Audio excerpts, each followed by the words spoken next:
The blood-stained cavalry sword hung on Ezra Blackwood's cabin wall, not as a trophy, but as a reminder of shame. Some nights, the screams of Sand Creek still jolted him awake, the faces of Cheyenne women and children frozen in his mind like photographs he couldn't burn. 12 years hadn't dulled the memory of following orders he knew were wrong, of watching his humanity slip away with each pull of the trigger. He'd built his Wyoming ranch far from other settlers, speaking more to cattle than people. Convinced isolation was his penance, but fate has a cruel sense of timing.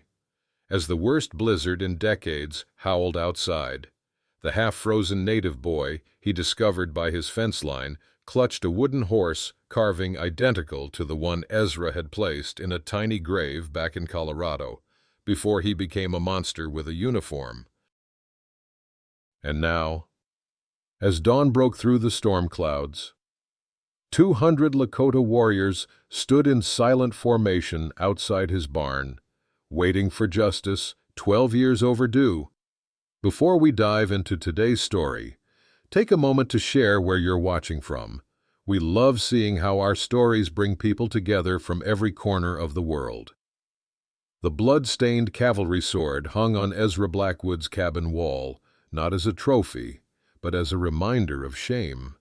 Some nights, the screams of Sand Creek still jolted him awake, the faces of Cheyenne women and children frozen in his mind like photographs he couldn't burn. 12 years hadn't dulled the memory of following orders he knew were wrong, of watching his humanity slip away with each pull of the trigger. He'd built his Wyoming ranch far from other settlers, speaking more to cattle than people. Convinced isolation was his penance. The blizzard howled outside, rattling the cabin's windows as Ezra tossed another log onto the fire. His fingers brushed the worn wooden box beneath his bunk, the one containing his discharge papers and the small wooden horse he'd found clutched in a dead child's hand at Sand Creek. Some demons couldn't be outrun, only endured. He pulled his coat tighter and stepped outside to check the livestock one final time before the storm worsened. The wind cut through him like knives, snow already piling knee-high against the cabin. His horses nickered nervously in the barn as he secured their stalls and checked water troughs. That's when he heard it, a sound different from the wind, something between a whimper and a gasp. Ezra reached for his rifle, squinting into the swirling whiteness. Near the fence line, a small dark shape huddled against a post. He approached cautiously, rifle ready. Not a coyote or wolf, but a child. A native boy no more than 8 years old, dressed in tattered clothes crusted with ice. The boy's eyes fluttered open briefly, revealing a gaze clouded with fever and exhaustion. Ezra's first instinct was to retreat. A native child meant a native band nearby. Helping him would mean involvement, questions, complications. 12 years of careful isolation undone in an instant.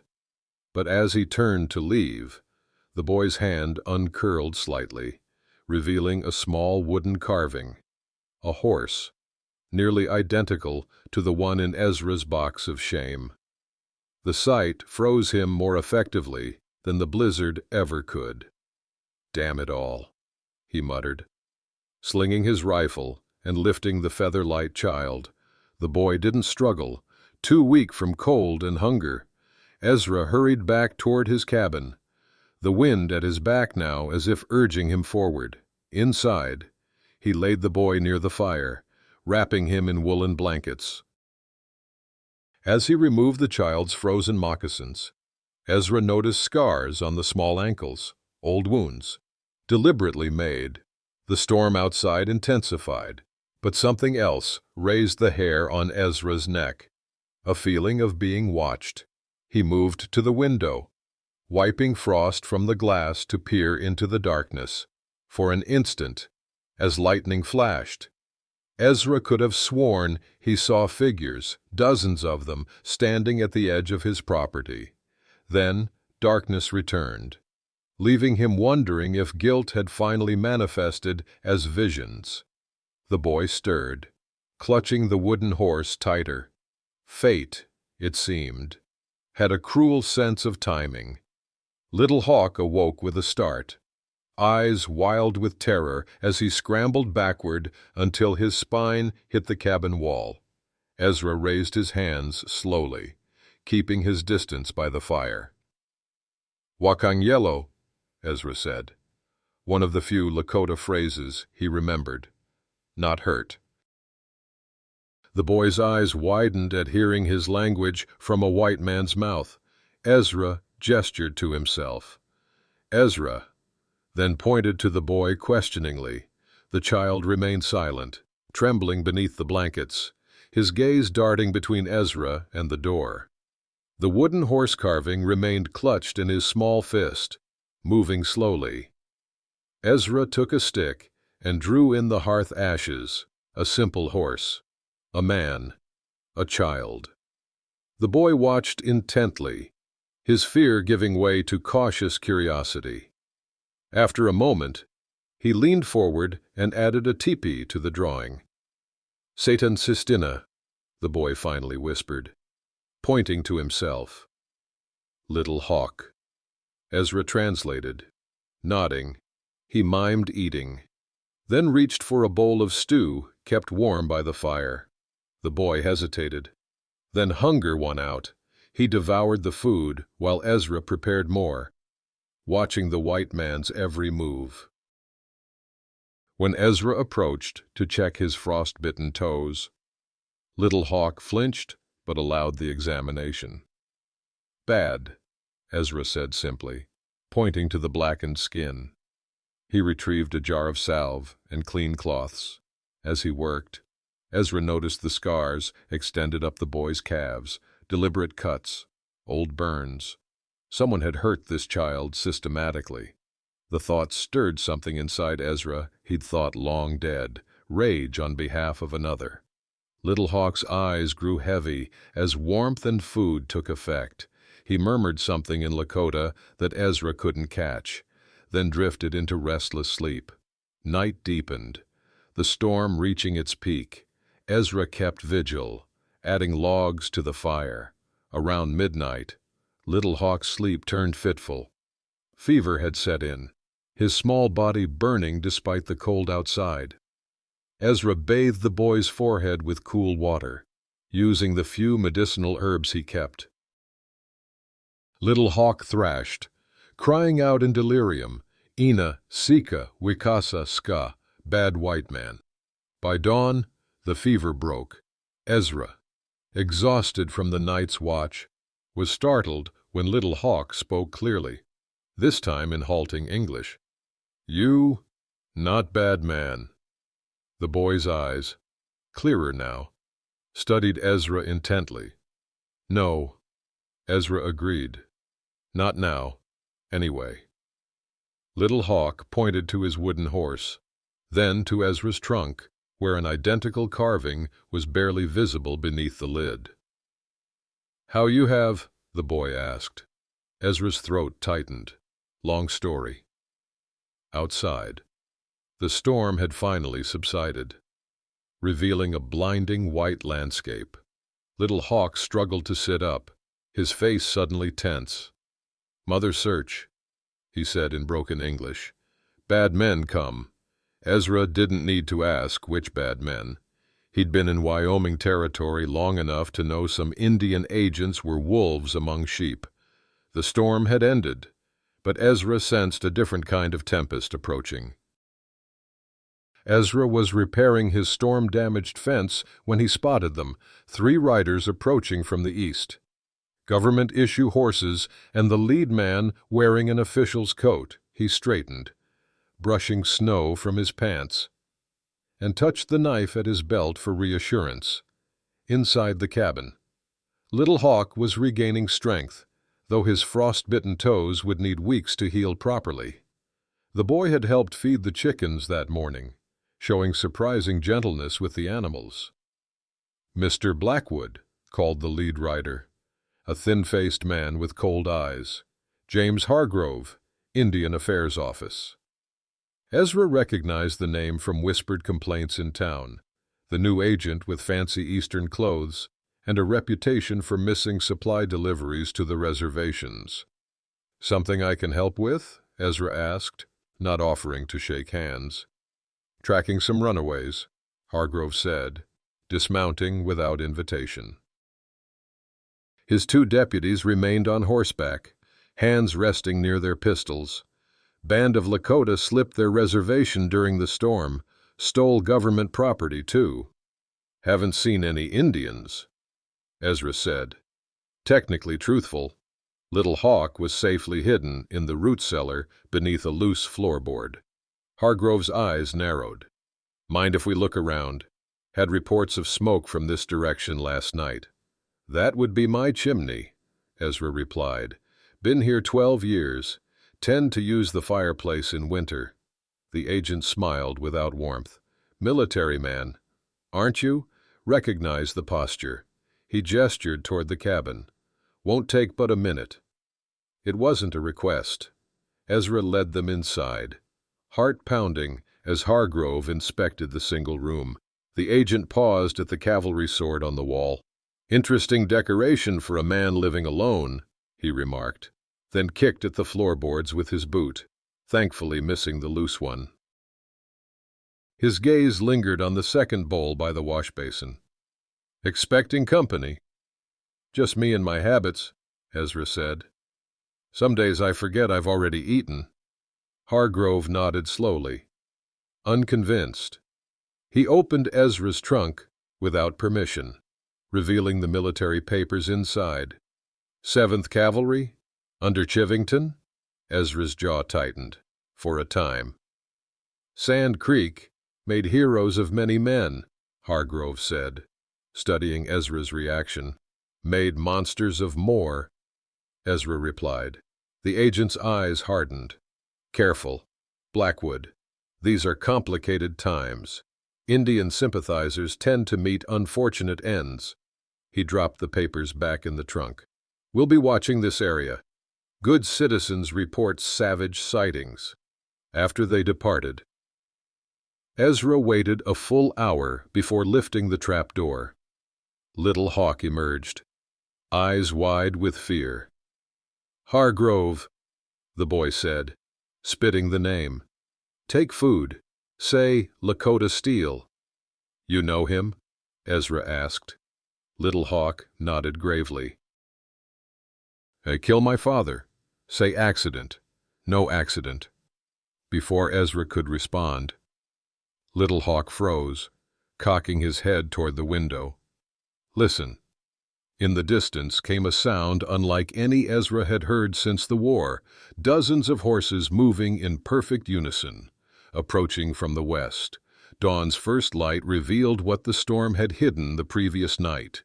200 Lakota warriors in ceremonial paint lined up outside his barn. As silent and immovable as the mountains themselves, Morning Star sat straight-backed on her pinto mare, the rising sun glinting off the rifle across her lap. Behind her, 200 warriors waited in perfect formation, not a war party, but a show of strength. Her father, Chief Gray Wolf, flanked by tribal elders, watched impassively as the white man emerged from his cabin. He stood taller than most Wasiku, shoulders squared despite being outnumbered. No fear in his stance, just resignation, as if he'd been expecting judgment to find him eventually. "My son," she called in clear English, urging her horse forward. "Where is he?" The white man's eyes widened slightly at her perfect pronunciation. He nodded toward the cabin door, where Little Hawk appeared, walking with a slight limp but otherwise unharmed. "Ina," Little Hawk called, running to her as she dismounted. Morning Star embraced her son, whispering thanks to the spirits before facing the white man again. "You helped him." "Couldn't leave a child to freeze," he answered simply. Chief Gray Wolf guided his horse forward, studying the white man intently. "I know this one," he said in Lakota. "Sand Creek. He rode with the butchers." The white man's jaw tightened at the mention of Sand Creek, but he didn't deny it. "I was there," he admitted, switching to broken Lakota. "Great shame." "No honor." Morning Star translated his words. Surprised by his admission, most whites denied their crimes against her people. "Why help Lakota child?" Gray Wolf demanded through his daughter. 12 years too late to undo what I did." The white man, Ezra, Little Hawk called him, replied, "But not too late to do what's right now." An unexpected answer. Morning Star had expected excuses or pleas for mercy. This man offered neither. "Hargrove came," Little Hawk said urgently in Lakota. "The one who killed father." Morning Star's blood chilled.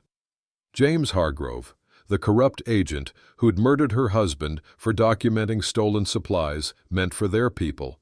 For 2 years, she'd been secretly continuing that work, gathering evidence while her people slowly starved. "The Indian agent was here?" she asked Ezra. He nodded. "Looking for runaways," he claimed. "Seemed more interested in finding reasons to bring soldiers."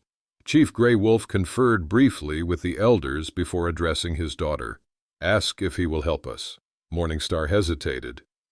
"Father, he was at Sand Creek, and now he protects a Lakota child," Gray Wolf replied. "Sometimes the Great Spirit works through unlikely hands." She turned to Ezra. "My husband was killed for documenting Hargrove's crimes. Our people starve while he sells government supplies to miners. We need a white man's testimony to bring him to justice." Ezra looked between her and the warriors, understanding dawning. Not here for revenge, then. Justice, not vengeance, Morning Star confirmed. Before Ezra could answer, rifle shots cracked from the east ridge. Morning Star felt the wind of a bullet passing her cheek as Ezra tackled her and Little Hawk to the ground. "Hargrove's men," he growled, drawing his revolver. "Get behind the barn." The peaceful parley erupted into chaos as warriors returned fire. In that moment, Morning Star realized a truth she hadn't expected. This white man with blood on his hands was now risking his life to protect the very people he'd once helped slaughter. Perhaps redemption was possible after all. 3 weeks after the firefight at his ranch, Ezra found himself crouched beside Morning Star behind a stack of crates, watching Hargrove's warehouse in the dead of night. The attack had claimed 2 Lakota warriors and one of Hargrove's deputies, but had forged an unlikely alliance. Now they were gathering evidence, counting wagons of supplies meant for the reservation that instead fed the mining camps. "That's the 3rd wagon tonight," Morning Star whispered, making another mark in her small journal. Her black hair was tied back, face smudged with dirt to avoid reflection in the moonlight. "Flour, salt pork, coffee, enough to feed my people for a month." Ezra nodded grimly. "And the receipt he'll file will claim delivery to your reservation tomorrow." They'd been working together for weeks, an arrangement neither had anticipated. Morning Star had remained at his ranch with Little Hawk while tribal warriors dispersed to avoid military attention. During the days, she helped tend his stock and documented transactions in writing she'd learned from missionary teachers. At night, they plotted to bring down Hargrove. "We need the warehouse inventory," Morning Star said. "Proof the supplies came here instead of the reservation." Ezra studied the building, 2 guards at the front, probably another inside. Wait for the shift change at midnight. As they settled in to wait, shoulders nearly touching in the narrow space, Ezra found himself increasingly aware of her presence. The faint scent of sage in her hair, the quiet determination in her eyes. He'd never expected to respect a woman this much, let alone a Lakota woman. "Your son is improving," he said quietly. "Helped me break that new colt today." Morningstar's face softened. He speaks of nothing but horses and Ezra. Yesterday, he asked if you would teach him to read English. I'd be honored, Ezra replied, surprised by how much he meant it. Why did you never marry? She asked suddenly. Have children of your own?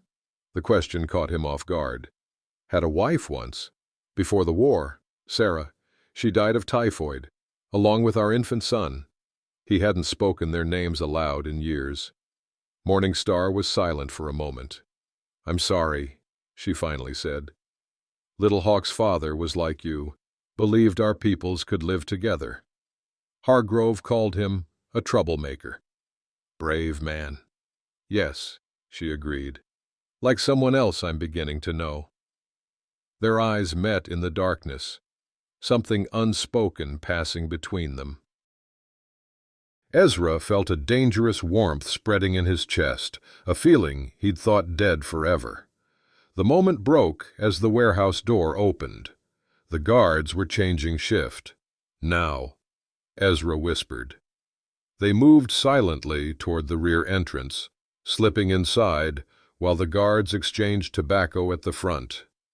Inside, shelves groaned with supplies, blankets, medicine, tools, all meant for the Lakota. Morningstar's hands trembled with rage as she documented everything in her journal. A floorboard creaked behind them. Ezra spun, finding himself face to face with Hargrove's foreman. For one frozen moment, all three stood motionless. Then everything exploded into motion.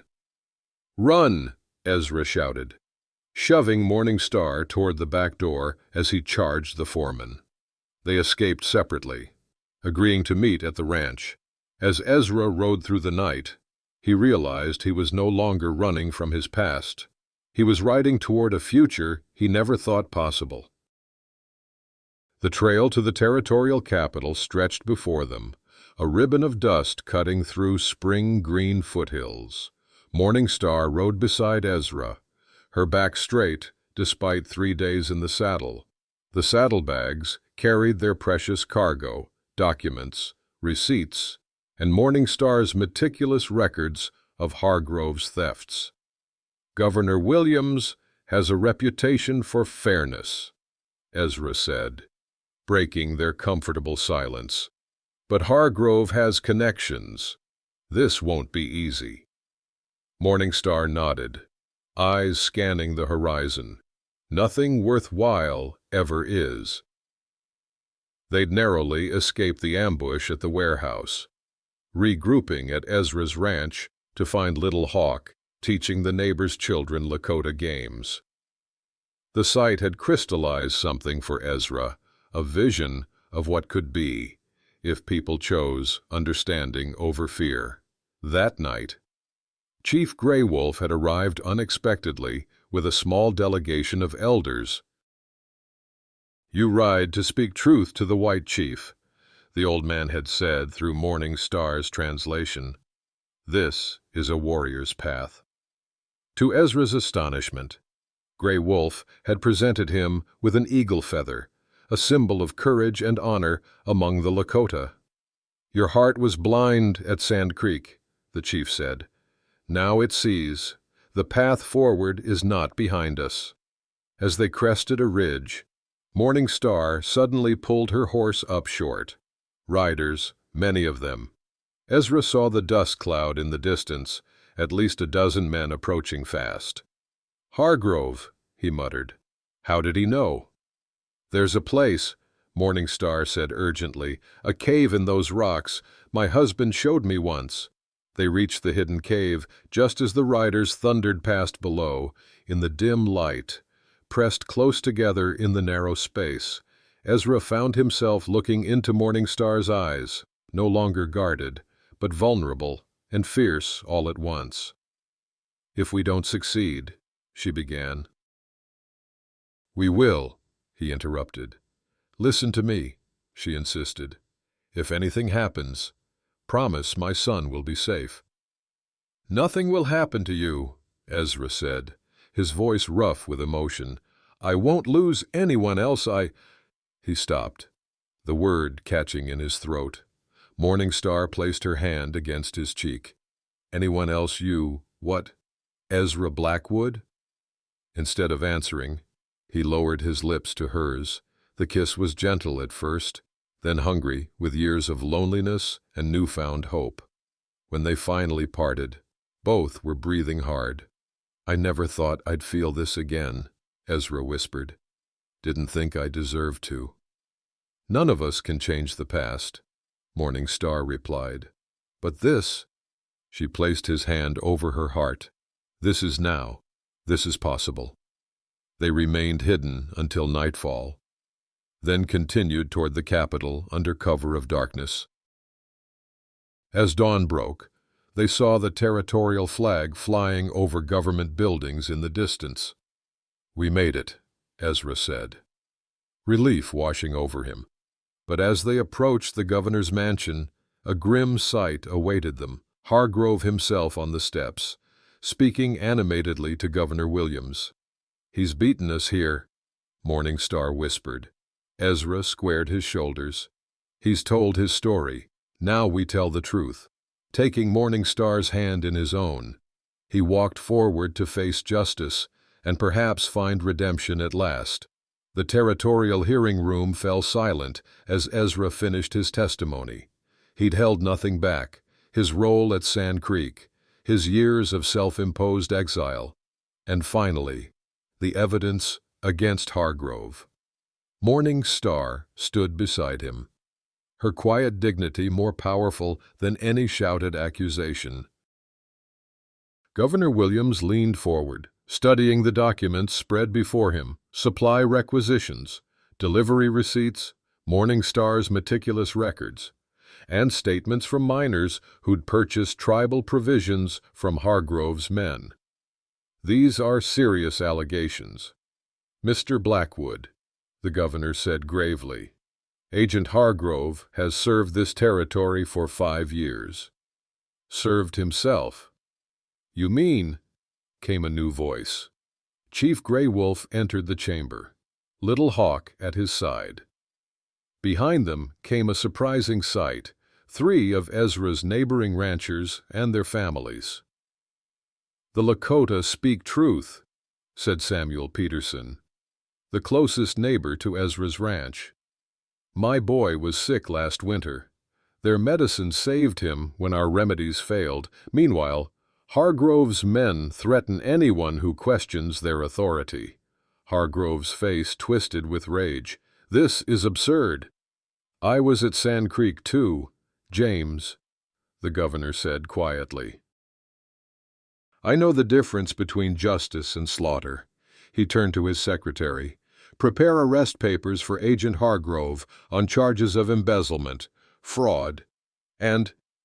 The shot echoed through the chamber before anyone could react. Morning Star crumpled against Ezra, blood blooming across her dress where Hargrove's bullet had struck. The agent leveled his pistol for a second shot, aiming at Ezra's heart. Ezra moved without thinking, tackling Hargrove with a roar of fury. They crashed into the governor's desk, papers flying as they grappled for the gun. Hargrove fought with desperate strength, but Ezra had something stronger driving him, not hatred, but love. When it ended, Hargrove lay unconscious, and Ezra cradled Morning Star in his arms, her blood soaking his shirt. Don't you dare leave, he whispered. We've only just begun. Her eyes fluttered open. Not going anywhere, she murmured. Too stubborn. 3 weeks later, Ezra stood on the porch of his ranch house, now expanded with the help of both Lakota builders and neighboring settlers. Morning Star's wound was healing slowly, but the doctor assured them she would recover completely.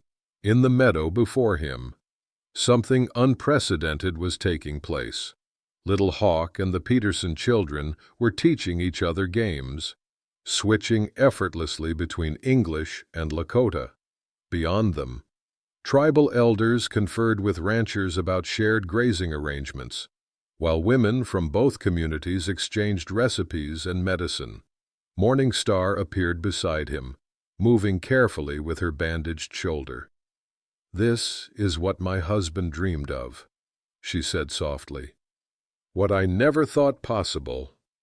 Ezra took her hand. "Not your world or mine, something new." Above the door hung his cavalry sword, now reforged into a plow blade, a reminder that even instruments of death could be transformed into tools of life. "The warrior's line," Morning Star said, following his gaze. "What does that mean?" Ezra asked. She smiled. "In the old days, warriors would draw a line in the earth, vowing never to retreat beyond it, to stand firm no matter the odds." She placed his hand over her heart. "Some lines are drawn in sand, others are drawn here. Those are the ones that matter." As the sun set over the Wyoming hills, Ezra Blackwood, once a soldier, now a builder of bridges, finally understood that redemption wasn't something you found. It was something you created, one brave choice at a time. History draws its own lines, between peoples, between nations, between hearts. We build walls of prejudice and trenches of misunderstanding, convinced they keep us safe. Yet true safety never comes from isolation, but from the courage to extend a hand across those divisions. The most powerful act is not conquest, but compassion, not vengeance, but vulnerable connection. When we dare to see the humanity in those we've been taught to fear, we don't just change their world, we transform our own. The wounds of the past need not define our future. In the quiet spaces between heartbeats, in the moments when we choose love over fear, we rewrite the stories we've inherited. Every act of kindness across a divide becomes a rebellion against hatred's legacy. The frontier between strangers becomes fertile ground for something new, something neither could create alone. Our greatest strength lies not in standing apart, but in standing together, recognizing that our differences enrich rather than diminish us. Thank you for joining us on this journey of healing and hope. Your presence here matters. This community grows stronger with every story we share. If something in today's tale touched your heart, please leave a comment below and subscribe to join our storytelling family. Until next time, remember that the bravest line we can cross is the one reaching toward another's heart.